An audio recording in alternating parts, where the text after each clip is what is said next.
Yes. Because I've been using this indicator, so there's a couple of things which I was always willing to ask.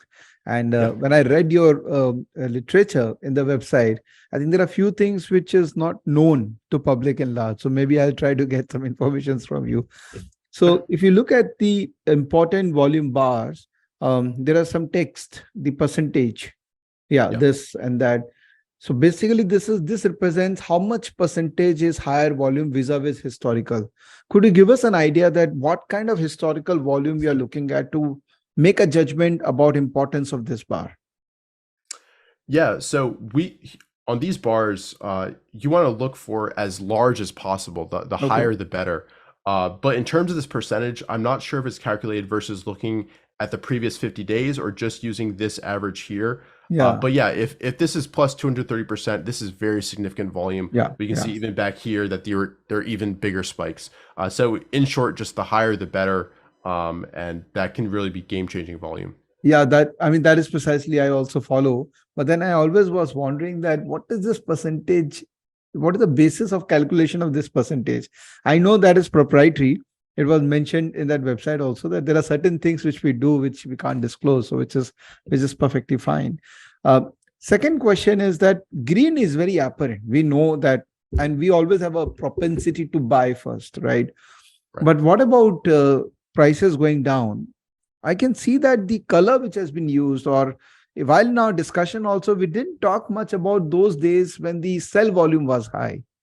Mhm. So any specific thought that why we are not so much looking at selling volume? Yeah, that's a really good question, and it's something that we could, include in a future update and make it much more important. But I think, here there's a lot of reasons for really high volume to the downside. It could be options expiration, that type of thing. You can see on this day, there was some price action move. We had a failed breakout, but it wasn't super significant a day. What we're really paying attention to is those breakout points and what is volume coming in at those areas. And that's what the green bars kind of tell us. But if you see a stock break a moving average or break below these lows on really large volume, on really large red volume, that's also telling you something that those institutions might be selling. So it's a good point. I think in a future update, we should highlight those significant days where it's selling volume as well. Okay.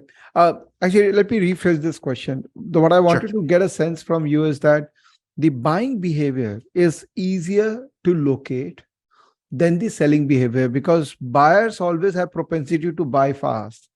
But the big institutions, when they are selling, they typically sell in a very distributed manner. So Right. you will not see very big towers of selling, but you will definitely see big towers of buy. Is my judgment correct? Yeah, I view it the exact same way. Obviously, there can be big sell bars, but it doesn't have to be. You're absolutely right. And Stan Weinstein, who we worked on in the masterclass previously this year, he views it the exact same way, and he's been trading for 55 plus years now. He does on breakouts. He absolutely requires big breakout volume bars like this. But to the downside, when you're looking to short or just get out of a stock, you don't have to see that large volume, because stocks can kind of fall in their own weight. When there's not a lot of accumulation, stocks can just fall by themselves and suffer large declines even without a big burst in capitulation volume. So I 100% agree. Sure. Great. Yeah. Please continue. Yeah, I mean, that's just kind of a quick run through of the indicators. I don't have too much more to say, but I'd be happy to kind of go through this chart and kind of talk about what I look for and how also I would trade this as well. I'm just trying to be more selfish and demanding from you, but really Go keen ahead. to know about other two indicators. If you can just plot and give us only 5 minutes view on those two indicators also. Yeah, let me go back here and do this. So the key moving averages, it basically just plots different moving averages that we use at TraderLion that basically help you identify on different time frames what is the trend. So we use, the 23 exponential moving average, a 21-day simple, 50 SMA, 65 EMA, and depending on the behavior of a different stock, you might find that stock really respects one of those moving averages. And then that's the one that you really want to focus on going into the future. So whenever you look at a stock chart, you want to look over to the left and look at its behavior, look at its character. Does it really respect the 21 EMA? Does it really respect the 50 SMA? Because likely that trend is going to continue, later on down the road during the next uptrend. So knowing that in advance will let you know, is the stock acting correctly? Is it behaving normally? Or is it really changing its trend? And that's what kind of this script really likes to help you. Okay. The reversal bars, this is a newer one. And I think Ray was primarily in charge of this one.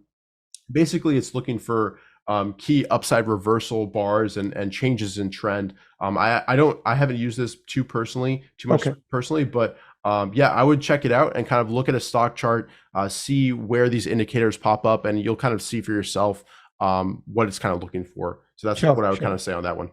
Sure, fair enough. Yeah. All right. So would you like to walk through this chart here? Yeah. So could we look at some Indian stocks and try to make judgment about them? Yeah, absolutely. Is there a specific ticker, or do you want to just kind of go through the? I think the one in the first is fine. State Bank of India, SBI. Or you can take Reliance, which is the most, the very large corporation in India. The third one. Third one. Yeah, this one right here. Third one from the top. Yeah. Yep. Sorry.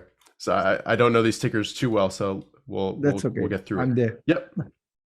Yeah. So the first thing I would say is I like to scroll back and even look at a weekly chart as well. So let's go ahead and do that actually, because it's always important to get a larger perspective on things.